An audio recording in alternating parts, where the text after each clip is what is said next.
우리 그 믿는 바 기본이 무엇인지를 우리가 알고 신앙생활하는 것은 더 중요한 문제라고 생각합니다.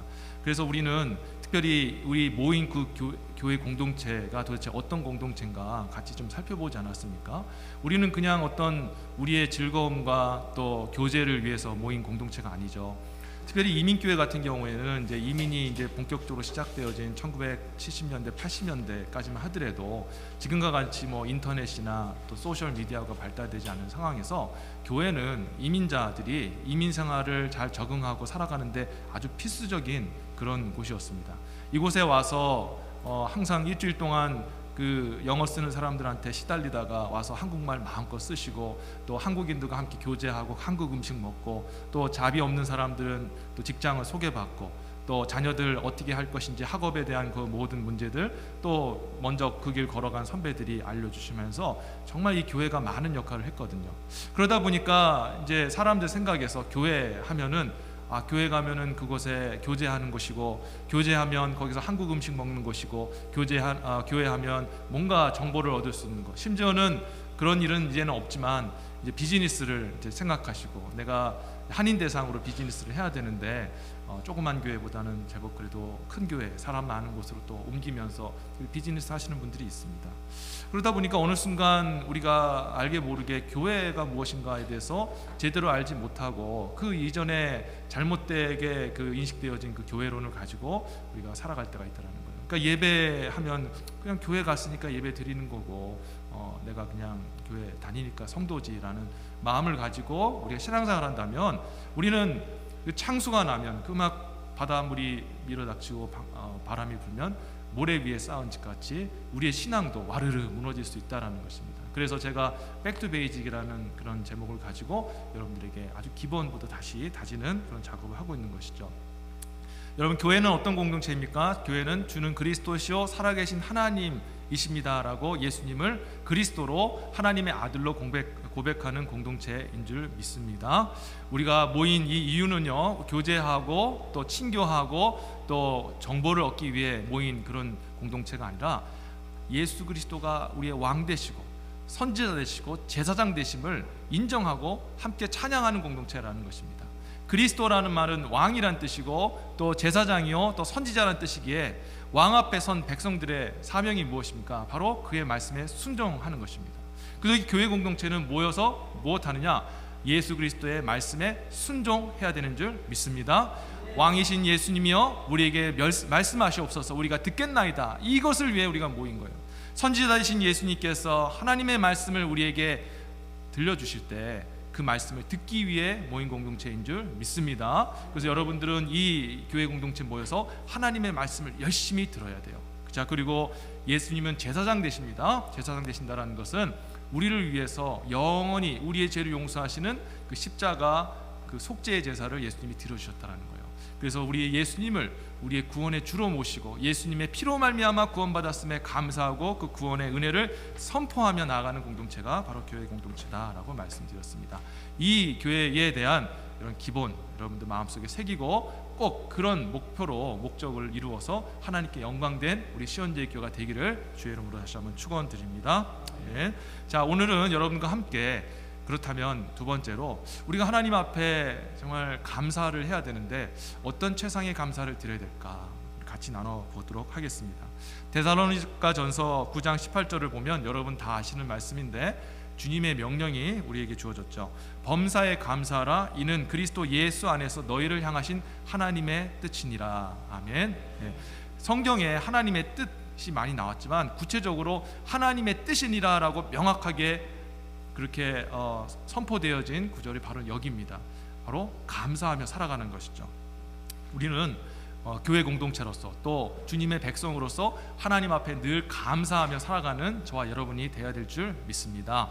우리가 여기에 나와서 같이 함께 예배드리는 것도 하나님에 대한 감사 아닙니까?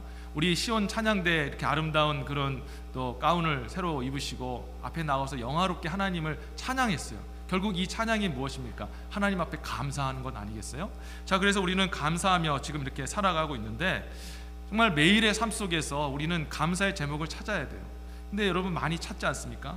잠을 자다가 이제 깨서 일어나면은 아마 여러분들 똑같이 느끼실 건데, 아침에 일어나면 그렇게 몸이 이렇게 무겁습니다. 그래서 바딱 청년일 때는 시계 소리 딱 일어나면은 확 일어나가지고 바로 세수하고 있는데, 요즘에는 일어나서 한 5분 정도 이렇게 가만히 있습니다. 정신을 차려야 되니까요. 몸이 그렇게 예전 같지가 않아요. 그런데 생각해 보면요, 그렇게 잠을 깨는 사이에 그런 마음이 들 때가 많이 있어요. 아, 하나님이 이 상태에서 그냥 죽지 않고 살려주셨구나, 또 하루의 삶을 주셨구나 하는 그런 마음속에 감사하게 되더라는 것입니다. 또 운전을 제가 하다 보면 이렇게 아이들이 뒤에 이렇게 제가 라이드를 할 때가 좀 많은데, 보면 아이들이 이렇게 건강하게 자라고 있거든요. 아, 우리 가족을 이렇게 하나님 지켜주시고 또 지금까지 우리 아이들을 이렇게 키워주신 건 감사하구나 하면서 또 운전하면서 감사하고, 또 여러분들 다 직장생활 하시기 때문에 피곤하고 또 매일같이 좀 지치지만, 그럼에도 또 내가 일터가 있고 거기에서 물질을 벌어서 살고 또 그렇게 하나님 앞에 삶을 영위한다는 것, 얼마나 감사한 일입니까? 그래서 우리는 이렇게 매일의 순간순간 범사에 감사라는 주의 명령에 저와 여러분들이 순종하여 감사를 지금 올리고 계신 줄 믿습니다. 자, 그런데요, 우리가 이렇게 하나님 앞에 감사를 올리는 건 너무나 귀한 일이지만, 정말 중요한 감사, 우리가 마땅히 해야 되는데 가장 먼저 그리고 최상으로 올려야 될 감사 제목이 있는데, 근데 그게 오히려 어쩔 때는 잊어버리고 살아갈 때가 있다는 거죠. 정말 중요한 감사를 잃어버리고 우리가 너무 소소한 감사만 하나님 앞에 올려드리는 것은 아닌가. 그래서 오늘은 여러분과 함께 정말 가장 중요한 감사 제목이 무엇인지를 같이 살펴보기를 원합니다. 자, 그러면 그 어떤 감사보다 우리가 가장 먼저 그리고 최상의 마음을 함께하여서 올려드려야 될 감사의 제목이 뭐냐, 제가 먼저 말씀드리자면, 저와 여러분들을 예수께서 영적인 속박에서 구원하여 자유케 되게 해주신 것을 감사해야 된다는 것입니다. 우리가 영적인 속박에서 예수 그리스도의 은혜로 자유케 되어진 것에 대해서 감사해야 된다는 것이죠. 자, 이게 무슨 말인지 제가 말씀을 드릴게요. 제가 방금 여러분들한테 우리가 영적인 속박을 주님께서 속박에서 건져내 주셨다라는 말씀을 드렸는데, 이 말씀을 들을 때 여러분 마음속에 탁 드는 생각이, 나는 속박을 받은 적이 없는데요 라고 생각할지 모르겠어요. 우리는 지금 자유한 곳에서 살고 있지 않습니까? 또 종교적인 그런 어떤 그런 억압이 있는 곳, 그리고 또 어떤 정치적인 그런 독재자나 그런 억압이 있는 그런 곳에 사는 사람들은 참 괴롭습니다. 자유하지 못하죠. 그렇지만 저와 여러분들은 이 자유한 미국에서 지금 살아가고 있습니다. 그러다 보니까, 목사님 저는 속박 같은 거 못 느끼겠는데요, 저는 그런 거 잘 모르겠는데요 라고 말씀하실지 모르겠어요. 그런데요, 우리가 겉모습 말고 우리의 속사람, 우리의 영혼을 들여다보면 우리가 얼마나 속박을 당하고 있는지 알 수가 있습니다. 자, 본문 1절과 3절을 다시 한번 보십시오. 너희의 허물과 죄로 죽었던 너희를 살리셨도다 라고 기록되어 있습니다. 그리고 2절 보시면, 그때 너희가 그 가운데 행하여 이 세상 풍속을 쫓고 공중의 권세 잡은 자를 따랐으니 곧 지금의 불순종의 아들들 가운데 역사하는 영이라. 전에는 우리도 다 그 가운데서 우리 육체의 욕심을 따라 지내며 육체와 마음이 원하는 것을 하여 다른 이들과 같이 본질상 진노의 자녀였더니 라고 기록이 되어 있습니다. 이 1절부터 3절을 통해서 우리를 속박하고 또 우리를 굴레 씌웠던 것이 있는데, 그것이 무엇이냐? 첫 번째 1절에 보면 허물과 죄가 우리를 붙잡고 있고 속박하고 있다는 것입니다. 그리고 2절 보시면은 이 세상의 풍속들, 그리고 또 세상 가운데 불순종의 아들들 가운데 역사하는 그 영, 누굽니까? 바로 사탄의 이 영향력과 이 통치와 다스림 안에 우리가 속박을 당하고 있고요. 3절에 보시면 육체의 욕심, 그리고 육체와 마음이 원하는 것, 이것을 우리가 붙잡고 또 쫓아가고 살아가고 있다는 것입니다. 여러분, 이러한 것들이 우리 삶 속에 어떻게 나타나고 있는가? 여러분, 우리가요, 마음을 한번 좀 들여다보셨으면 좋겠습니다. 대부분 이제 가만히 있을 때 평안함을 느끼실 겁니다. 문제가 없고 나 지금 직장생활 잘하고 있고 또 우리 자녀들 잘 크고 있으면 평안하죠. 그런데 한번 실험해 보세요. 평안한 상태에서 아무것도 하지 아니하고 여러분의 마음을 잠시 들여다보면 어떤 감정이 흘러나올까요? 평안한 마음은 잠깐 있다가 사라지면서 알게 모르게 이유를 알 수 없는 걱정, 두려움, 불안, 초조함이 또 여러분 마음 가운데 찾아오게 될 것입니다. 그렇지 않습니까? 우리가 삶을 살면서 매일 걱정하고 두려워하는 마음이 있지 않습니까? 근데 원인이 뭘까 생각해 보면 도대체 우리가 원인을 몰라요. 내가 왜 걱정할까? 왜 두려워할까? 왜 불안해할까? 생각해 보면 원인을 알 수가 없습니다. 우리 마음속에 무엇인가 지금 걱정하게 만들고 두렵게 만들고 또 막 부끄럽게 만들고 또 심지어는 우리 안에서 막 분노가 솟아오르는 그런 마음 상태를 우리가 지금 가지고 살아가고 있다는 거죠. 그럼 그 원인을 찾아봐야 되잖아요. 그 원인이 무엇이냐? 창세기에 보면 그 원인이 분명히 기록되어 나타났습니다. 언제 우리가 그런 마음의 병을 얻게 되었느냐? 영혼의 병을 얻게 되었냐? 우리 최초의 인간이었던 아담과 하와가 하나님 앞에 범죄하게 되었을 때, 그때에 이 아담과 하와를 포함한 모든 인류가 다 영혼의 병을 얻게 되었다는 거예요. 하나님의 말씀에 불순종하여 결국에는 사탄의 말을 듣고 선악을 알게 하는 나무 실과를 아담과 하와가 먹지 않았습니까? 자, 그럴 때 하나님 앞에 범죄하고 이 하나님께서 범죄한 아담과 하와를 찾으셨죠. 자, 창세기 3장 9절과 10절에 보면 기록이 되어 있어요. 여호와 하나님이 아담을 부르시며 그에게 이르시되 내가 어디 있느냐? 그러다 가로되 내가 동산에서 하나님의 소리를 듣고 내가 벗었으므로 두려워하여 숨었나이다 라고 기록되어 있어요. 지금 아담과 하와가 하나님 앞에 범죄하고 처음으로 하나님을 직면하는데, 아담과 하와 마음속에 한 번도 경험해보지 못한 감정이 찾아왔어요. 그 감정이 새겨졌는데 그게 뭐냐? 내가 벗었으므로 두려워하여 숨었나이다. 자, 벗었다라는 것을 깨닫는다라는 것은 뭡니까? 내가 벗었다라는 것은 부끄럽다라는 거예요. 수치감이라는 것이 찾아온 겁니다. 부끄러움이 찾아왔어요. 자, 그리고 두려움을 느끼게 되었다는 겁니다. 그럼 왜 아담과 하와는 하나님 앞에 두려움을 느끼게 되었을까? 그 이유가 있죠. 이전에 하나님과 관계가 좋을 때, 죄짓기 전에는 하나님이 전혀 두려운 존재가 아니에요. 그러나 하나님 앞에 범죄하자 이제 하나님이 자기에게 사랑을 베풀고 공급해 주시는 그런 아버지 같은 존재가 아니라 자기를 벌하고 멸하시는 그런 무서운, 자기를 심판하는 자가 되셨기 때문이라는 것입니다. 여러분, 이게 바로 인간이 하나님 앞에 범죄함으로 우리 인간의 마음속에 새겨진 영적인 질병이에요. 우리 마음속에 죄가 있기에, 그리고 하나님과의 그 관계가 회복되지 않는 이상 우리는 본능적으로 세상에 태어나는 모든 사람은 다 두려움을 느끼고 있습니다. 그래서 우리는 살다 보면요, 여러분들이 내가 왜 두렵지? 왜 이렇게 불안해하지? 왜 걱정하지? 이제 거기에 대한 이유를 내가 지금 좀 이렇게 좀 물질을 많이 못 벌기 때문에 그런 거다. 아니면 우리 자녀가 지금 문제가 있기 때문에 그래서 걱정하는구나. 아니면 내 미래가 조금 불투명하기 때문에 그런 거구나 라고 생각할지 모르지만 실은 그게 문제의 원인이 아니에요. 우리 마음속에 있는 모든 걱정, 두려움, 수치감, 분노, 막 미움, 그런 모든 파괴적이고 또 하나님 기뻐하시지 않는 그런 모든 감정들, 그런 생각들, 그런 것들은 다 우리가 하나님 앞에 범죄하여 우리가 하나님 앞에 심판을 받아 하나님 앞에 하나님을 두려워할 수밖에 없는 그 마음에서 기인했다라는 것을 여러분이 아셔야 된다는 것입니다. 여러분, 그래서 우리는 이렇게 알게 모르게, 목사님 저는 괜찮은데 아무 문제 없는데요, 지금 잘 지내는데요, 그게 아니에요. 우리는 이 죄와 죄의 이 열매인 이 두려운 마음, 그리고 이 부끄러움, 그리고 초조, 불안함, 이런 것에 속박되어서 살고 있다는 것입니다.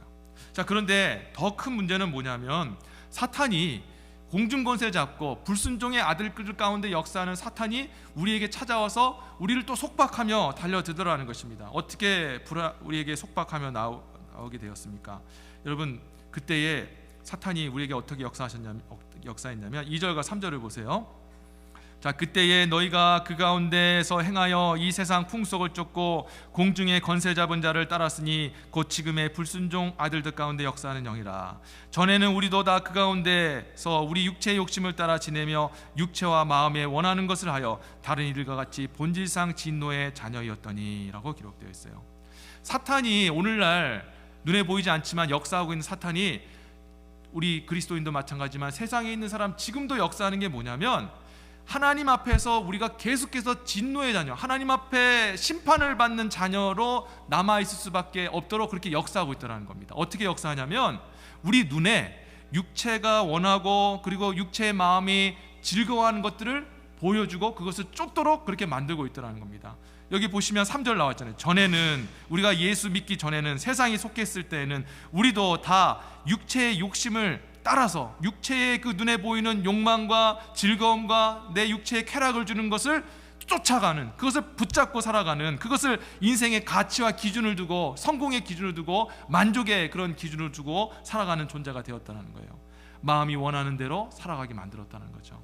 세상 사람들은요, 자기가 원하고 계획한 것들을 이루는 것을 가치 있는 삶이다, 의미 있는 삶이다, 성공한 삶이다라고 얘기합니다. 내가 원하는 것을 하고 내가 뜻한 것을 이룰 때, 야, 나는 인생 잘 살았다라고 그렇게 얘기합니다. 그런데 그건 사탄이 우리에게 하는 새빨간 거짓말에 우리가 속아 넘어간 거예요. 왜? 그 마지막 결과는 하나님의 심판이기 때문에 그렇습니다.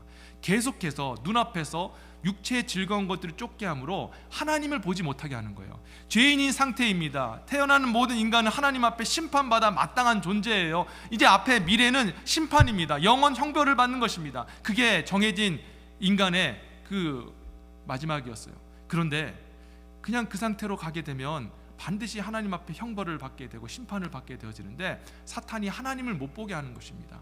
사람들의 마음속에 하나님을 바라보지 못하도록 눈앞에 보이는 즐거움, 육체의 즐거움을 쫓고 그것을 쫓는 것이 인생을 성공하는 것이고, 그것을 많이 누리는 것이 잘 사는 인생이다라는 그 거짓말을 사람들의 귀에, 눈에 계속해서 들리면서 사람들을 호도하는 거예요. 그러다 보면요, 우리가 그것을 쫓아 살다 보면은 사탄의 그 계획대로, 사탄의 그 권세와 노름 속에 우리가 속박을 당하고 사는 것이다라는 것을 여러분이 아셔야 됩니다. 여러분, 사탄이 꿈꾸는 미래가 뭔지 아세요? 사탄은요, 하나님 앞에 처음부터 심판을 받은 존재 아니겠습니까? 그 인간을 속이고 인간을 범죄하게 만들어 이 세상을 타락하게 만들었던 그 원흉, 아담과 하와가 범죄하였지만 그 뒤에 사탄이 있었어요. 사탄이 아담과 하와에게 하나님의 말씀을 변질하여서 너는 선악을 알게 하는 나무 실과를 먹어도 죽지 않는다, 네가 이 실과를 먹으면 하나님처럼 된다라고 얘기해서 결국에는 선악과를 먹고 하나님 앞에 범죄하게 만들지 않았습니까? 자, 이런 상황 속에서 사탄이 하나님 앞에 어떻게 되었습니까? 하나님이 즉시로 사탄에게 말씀하시기를, 여자의 후손 바로 예수 그리스도가 너의 머리를 밟을 것이다 라고 말씀하셔요. 사탄이요, 뱀이잖아요. 뱀의 머리를 밟는다는 것은 죽는다라는 것을 얘기합니다. 뱀 꼬리 밟으면 절대 안 됩니다. 혹시나 혹시 눈앞에 뱀이 있을 때는 반드시 머리를 쳐가지고 머리를 밟아야 돼요. 괜히 허리치고 꼬리 쳤다가는 물립니다. 그래서 머리를 밟아야 돼요. 머리를 밟는다는 것은 뱀을 확실하게 죽이겠다, 다시 말해 뱀을 심판하겠다, 사탄을 심판하겠다는 거예요. 천지 창조할 때부터 그는 심판이 정해져 있어요. 그래서 요한계시록 말씀에 보면 이제 모든 사탄과 그 사탄을 따랐던 악의 영들과 불신자들, 그런 모든 세상의 권세들, 그런 주권자들이 다 함께 사탄과 함께 영원한 그 꺼지지 않는 그 불족에 함께 떨어지는 그런 장면이 기록되어 있지 않습니까? 그래서 이 사탄의 미래는요, 심판이에요. 그런데 이 심판이 미래인 사탄이 꿈꾸는 꿈이 하나 있어요. 비전이 있어요. 그게 뭐냐? 하나님의 형상인, 하나님이 사랑하시는 인간과 함께 같이 더욱더 수많은 사람들과 함께 같이 지옥으로 떨어지는 것, 그게 사탄이 원하는 꿈이다라는 것을 여러분이 아셔야 된다는 거예요. 그 일을 위해서 사탄이 하는 짓이 무엇이냐? 오늘날 많은 세상에 있는 사람들과 성도들의 귀 속에, 눈 속에 자꾸 육체의 그런 즐거움과 마음에 원하는 것만 보여주고, 이게 가치 있다, 이걸 쫓으라라고 그렇게 보여주는 겁니다. 그걸 쫓다가는요, 하나님을 못 보게 되고, 하나님을 못 보면 하나님의 구원을 얻지 못하여 결국에는 심판 아래 놓이게 된다라는 것이죠. 그래서 우리는요, 겉으로는 저는 뭐 귀신 들리지도 않았는데요, 뭐 사탄에게 영향받지 않는데요 라고 생각할지 모르겠지만 아닙니다. 우리는 지금도 그런 사탄의 영향 아래 있다라는 것을 기억해야 돼요. 그런데요, 여러분들이 그렇게 얘기할 수 있어요. 목사님, 저는 제가 결단해서 이걸 이겨나갈 수 있을 것 같습니다. 아무리 제 앞에 미혹을 주고 사탄이 유혹을 한다 할지라도 전 이길 수 있습니다라고 그렇게 이야기하실지도 모르겠습니다만, 성경에는요, 사도 바울은 분명히 우리에게 뭐라 선포하냐면요, 세상에 있는 그 어떤 사람도 사탄이 주는 그 미혹에서 벗어날 수 없다라고 그렇게 선언하고 있다는 겁니다. 로마서 3장 10절과 18절에 보면 분명히 기록되어 있습니다. 기록한 바 의인은 없나니 하나도 없으며 깨닫는 자도 없고 하나님을 찾는 자도 없고 다 치우쳐 한 가지로 무익하게 되고 선을 행하는 자는 없나니 하나도 없도다. 저희 목구멍은 열린 무덤이요 그 혀로는 속임을 베풀며 그 입술에는 독사의 독이 있고 그 입에는 저주와 악독이 가득하고 그 발은 피 흘리는데 빠른지라 파멸과 고생이 그 길에 있어 평강의 길을 알지 못하였고 저희 눈앞에 하나님을 두려워함이 없느니라 함과 같으니라. 아멘. 이게 인간을 향한 현주소, 인간의 현주소입니다. 하나님 앞에 아무리 그가 하나님 앞에 바로 서겠다고 결단한 거룩한 사람이랄지라도 인간은 절대 자기 힘으로 이 사탄의 속박과 이 죄의 유혹 앞에 절대 벗어날 수 없는 존재다라는 것을 여러분 기억하시길 바랍니다. 우리 장로님께서 아까 기도하셨던 것처럼 우리가 겸손하게 되어야 된다. 하나님 겸손의 은혜를 달라고 기도하시지 않으셨습니까? 진짜 겸손해야 돼요. 우리 힘으로는 우리는 하나님 앞에 거룩하게 설 수가 없다라는 것입니다. 그러고 보면 우리에게 무슨 소망이 있습니까? 소망이 없잖아요. 그죠? 예? 아무리 노력해도 안 되고, 예? 그 미혹에서 벗어날 수 없고, 결국에는 그 안에 살다 보면 하나님의 심판을 맞아서 결국에는 사탄과 함께 영원 형벌 가운데 떨어질 수밖에 없는 존재가 바로 저와 여러분들인다면 우리 인간은 얼마나 소망 없는 존재입니까? 그런데 하나님께서 우리에게 은혜를 베풀어 주셨잖아요. 어떤 은혜를 베푸셨습니까? 바로 하나님의 아들 예수 그리스도를 이 땅 가운데 보내주시는 은혜를 베풀어 주셨다는 겁니다. 그런데 그게 왜 은혜가 되냐? 하나님께서 그냥 예수를 보내실 때 그냥 보내신 것이 아니라 인간의 몸을 입히시고 인간과 똑같은 모습으로 인간에게 보내주셨다는 거예요. 그게 하나님의 은혜라는 거예요. 왜냐하면요, 예수님께서 이 땅에 오셔서 하나님의 의를 이루셨거든요. 하나님의 의. 자, 이게 무슨 말이냐면요, 의라는 것은요 히브리어로 체데크 또는 체다카라고 하는데 공평, 정의, 그 다음에 올바른 상태를 의미합니다. 하나님은 의로우신 분이시죠? 믿으십니까? 아멘. 하나님은 완전히 공평하시고 완전히 정의롭고 완전히 올바르신 분이십니다. 하나님은 선하신 분이십니다. 자, 그런데 하나님이 인간을 창조하셨을 때 하나님의 형상과 모양으로 창조받은 인간은 처음부터 완전히 의로웠습니다. 자, 그런데 하나님 앞에 범죄함으로 인해서 어떻게 되었습니까? 인간이 죄를 소유하게 되고 그 안에 악이 들어오게 되고 타락하게 되었어요. 의를 잃어버렸습니다. 옳음, 공평, 정의 잃어버렸어요. 의로움에서 불의한 존재가 돼버린 이 인간은요, 의로우신 하나님하고 가까이 할 수가 없었습니다. 그래서 떨어지게 되었습니다. 하나님과 분리가 되어지게 되었다는 거죠. 그런데 마치 건널 수 없는 강과 같이 불의한 이 인간은요, 자기의 힘과 노력으로 의로우신 하나님 곁으로, 하나님 안으로 들어갈 수가 없었다는 거예요. 그런데 하나님께서 이 우리의 그 떨어졌던, 하나님과 우리 사이에 그렇게 정말 영원히 떨어졌던 그 끊어진 관계를 회복시켜 주시기 위해서 하늘에서 누굴 보내주셨느냐? 바로 당신의 아들 예수 그리스도를 육신을 입히셔서 이 땅에 보내주셨다는 거예요. 어떻게 하나님과 우리 사이에 다리를 예수께서 놓아주셨을까? 예수께서 육신의 몸을 가지고 아담이 실패하였던 그 의로움, 하나님 말씀에 순종하며 순종함으로 의에 이르렀던 그 의에 이르러야만 했던 그 의로움을 예수님께서 죽기까지 순종하심으로 이루신 줄 믿으시기를 바랍니다. 예수께서 하나님께서 예수님에게 말씀하셨어요. 뭐라 말씀하셨냐? 내가 이 죄인된 인간을 구원하길 원하는데 죄를 용서해 줘야 된다. 근데 그 죄를 용서하기 위해서는 죄를 용서해 주는 희생의 제사를 내가 받아야 되는데 그 희생 제사를 네가 스스로 네 몸을 제물로 드려서 제사장이 되어 영원한 그런 희생 제사를 내게 드려야 된다. 십자가 달려 네가 죽어야 된다라고 하나님께서 그 아들 예수에게 명령하신 거예요. 그 명령을 예수님께서 순종하신 줄 믿습니다. 십자가에 달려 죽으셨다라는 것은 그냥 우리를 위해서 십자가에 달려 죽으셨다라는 것만을 의미하는 것이 아니라 십자가에 달려 죽으셨다라는 것은 예수님께서 하나님의 말씀을 온전히 100% 순종하셨다라는 것을 의미하고, 이것은 바로 인간을 대표하여서 하나님의 그 의로움을 다시 회복하게 되었다는 것을 이야기하는 것입니다. 오직 예수님만이 세상에 있는 그 어떤 사람도 할 수 없었던 하나님의 의를 회복하는 존재, 하나님의 의 안에 거하는 존재가 되어주셨다는 거예요. 둘째 아담으로서 말이죠. 여러분, 그런데 어떤 분들이 이렇게 얘기해요. 목사님, 그 예수님이 이루신 의는 예수님의 의지 나하고는 상관없는 의 아닙니까? 도대체 그게 나랑 무슨 상관입니까? 라고 생각할지 모르겠어요. 그렇죠? 왜냐하면 십자가에 죽기까지 순종하신 이는 예수님이시지 우리가 아니지 않습니까? 우리는 예수님의 의하고 상관없는 존재죠. 그런데 하나님이 상관 있게 한 번 더 은혜를 베푸셨어요. 어떤 은혜를 베푸셨냐? 우리 보고 하신 말씀이에요.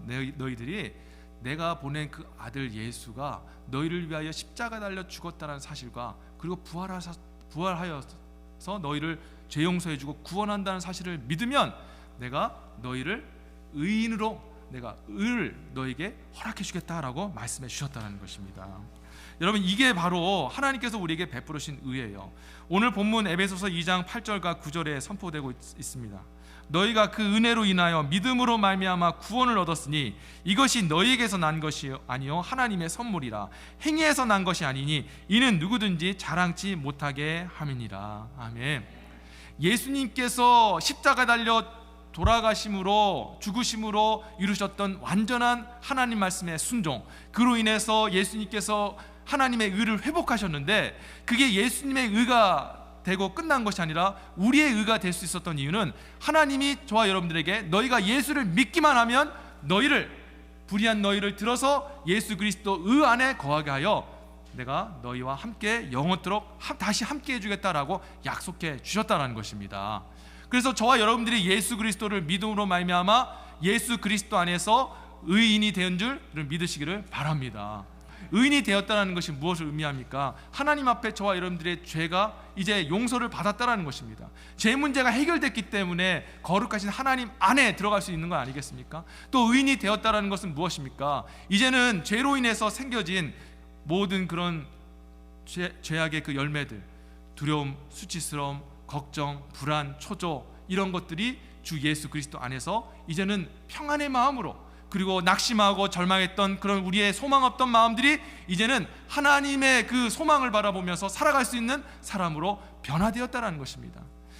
뿐만 아니라 우리는 그 의로움을 회복하게 되므로, 예수 그리스도 의 안에 거하게 되므로 어떤 은혜를 얻게 되었습니까?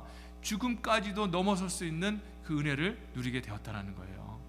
여러분, 세상에 있는 모든 사람들은 이 죽음이 끝입니다. 인생 모든 계획을 할 때 죽는 것까지만 합니다. 어떤 철학자들은요, 이런 얘기를 해요. 우리가 철학하는 이유는 이 철학을 통해 잘 죽기 위해서 철학한다라고 그 얘기를 합니다. 여러분, 세상에 있는 모든 철학자들, 관념자들, 사상가들 다 무엇을 연구하느냐? 어떻게 하면 이 죽음 딱 끝나면 인생의 모든 존재는 끝나게 되는데, 그 죽음 앞에서 우리의 인생을 어떻게 하면 잘 살까? 이게 이제 철학이고 사상입니다.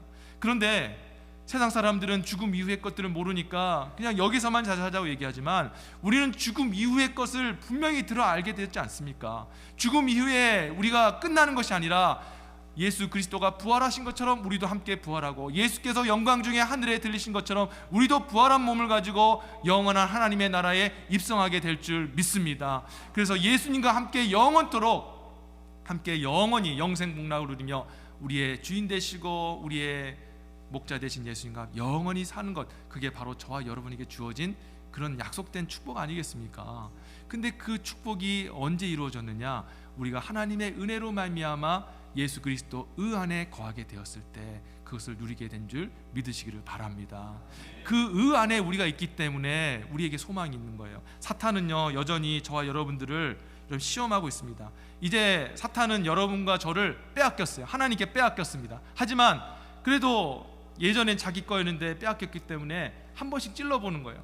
또 여러분 마음속에 찾아와서 여러분 눈에다가 두려움을 주고 걱정을 주면서 네가 세상의 것을 쫓고 세상의 가치를 쫓으면 만족할 수 있다라고 우리를 계속 미혹합니다. 어느 순간 보면 우리도 약해서 정말 그게 맞는가 해서 세상의 것을 쫓고 만족을 쫓아 살아가는데, 그래서 또 그러다 보면은 또 마음이 힘들고 어려울 때가 있어요. 그런데 그럼에도 불구하고 우리에게 은혜가 있는 것은 무엇이냐? 우리가 예수 그리스도의 의 안에 있기 때문에 다시 예수를 붙잡고 예수께 돌아가면 주님께서 모든 걱정과 두려움을 다시 해결해 주시고 하나님 베풀으시는 그 하늘의 그 놀라우신 은혜를 또 공급해 주시고 또 부어 주신다라는 것입니다.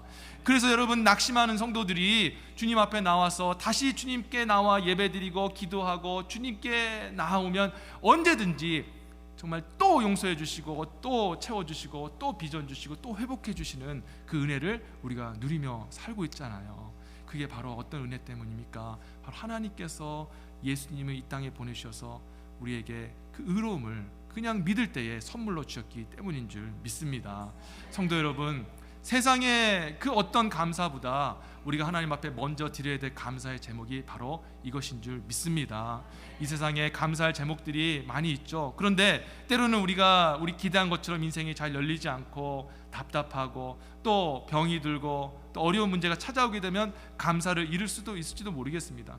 그거 가지고 우리가 하나님 앞에 감사한다면 우리는 때로는 감사드리고 때로는 감사하지 못하는 삶을 살지 모르겠어요. 그러나 절대 빼앗기지 않는 영원토록 주어진 하나님의 선물, 바로 예수 그리스도와 그를 통해 우리에게 주어진 그 하나님의 의, 그 의 안에서 우리가 다시 그 기쁨과 소망을 회복하고 천국을 다시 약속받은 그 하나님의 그 축복을 우리가 늘 기억한다면 우리는 평생에 영원토록 내게 즐거운 일이 없다 할지라도, 내게 어려운 일이 항상 있다 할지라도 그 주님의 선물로 감사하는 삶을 살게 될 줄 믿습니다. 하나님 앞에 우리가 감사하며 살기를 진심으로 축원합니다. 말씀을 맺도록 하겠습니다. 감사의 제목 많이 있지만 우리를 구원하신 예수 그리스도, 우리에게 아들을 보내주시고 우리를 대표하여, 우리를 대신하여 먼저 십자가에 달려 죽기까지 순종하셔서 의로움이 되어주시고 우리에게 그 의를 선물해 주시고 의 안에서 기뻐하고 또 자유한 자 되게 하신 그 예수 그리스도, 그리고 그 아들을 주신 그 하나님, 그리고 그 의로움을 우리에게 적용시켜 주시고 의 안에 항상 머물게 하시는 성령 하나님 앞에 영광 돌리며 평생을 감사하며 나가는 복된 성도들 되시기를 주 예수 이름으로 축원합니다. 아멘.